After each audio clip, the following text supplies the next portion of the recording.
Alors d'abord, la commission a été créée en 2019, ce qui n'est pas très vieux. Et à partir de là, nous nous sommes posé des questions pour savoir justement comment nous allions travailler. L'objectif, c'était de faire en sorte que les communes disposent d'outils pour l'égalité femmes-hommes et la lutte contre les violences faites aux femmes. Et donc, nous avons commencé par regarder, grâce aux travaux du centre Hubertine Auclair, qui est donc le centre ressources de l'Île-de-France, comment nous pouvions aider les communes, d'abord sur l'égalité filles-garçons. Et donc là, c'est l'objet du livre blanc que nous allons faire. Il y a plusieurs choses. D'abord, jusqu'à présent, il y a eu des nominations de référentes égalité femmes-hommes dans tous les conseils municipaux. Ça, malheureusement, tous ne se sont pas dotés de cette fonction. Et ça, c'est très important qu'il y ait une référente ou un référent sur l'égalité femmes-hommes, donc filles-garçons, dans les communes. C'est essentiel pour pouvoir travailler. Si nous n'avons pas de référent, c'est toujours compliqué de donner des missions à plusieurs adjoints ou à un adjoint, mais un adjoint qui a déjà une délégation. Donc il faut une référente à l'égalité femmes-hommes, et ça j'insiste parce que c'est essentiel. Et puis nous nous sommes penchés sur des choses qui nous paraissaient en tous les cas plus faciles à mettre en place, à savoir le budget intégrant l'égalité, le BIE. Le budget intégrant l'égalité, c'est d'abord une question de diagnostic.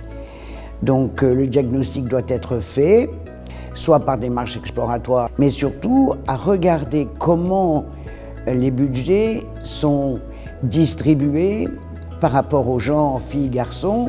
Le BIE, c'est une question de diagnostic, et quand on a fait ce diagnostic, on se rend compte que c'est pas si difficile que ça à modifier les choses dans le sens de l'amélioration de l'égalité entre les filles et les garçons. C'est clair que ce livre blanc doit déclencher une obligation citoyenne sur l'égalité. Citoyenne, c'est-à-dire qui concerne tout le monde. Cette participation à l'égalité, à l'émancipation, à l'égalité des filles, des garçons, des femmes et des hommes, elle n'est prise en compte, je trouve, que par un microcosme d'associations, un microcosme de militantes, etc.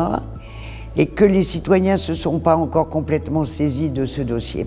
Et donc ce livre blanc, il a vocation à faire franchir une étape supplémentaire à tous nos élus, parce qu'on se rend bien compte que c'est aussi par la gestion des communes et par la participation de nos citoyens dans la gestion de leur village, de leur commune ou de leur grande ville qu'on peut faire bouger les lignes, parce que ça ne change pas assez vite de mon point de vue.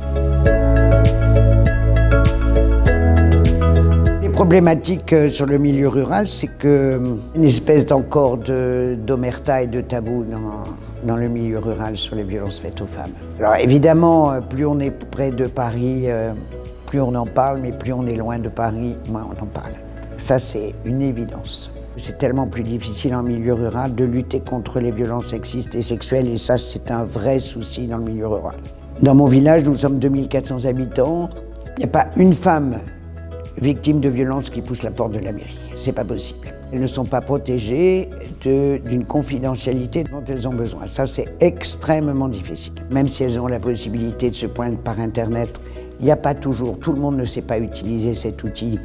En plus, c'est un peu compliqué. Et puis deuxièmement, quand une femme est violentée et qu'elle voudrait se rendre au commissariat le plus proche, nous sommes en milieu rural, donc gendarmerie, et donc là nous avons le problème des mobilités qui est lié d'un principe général dans les transports en milieu rural.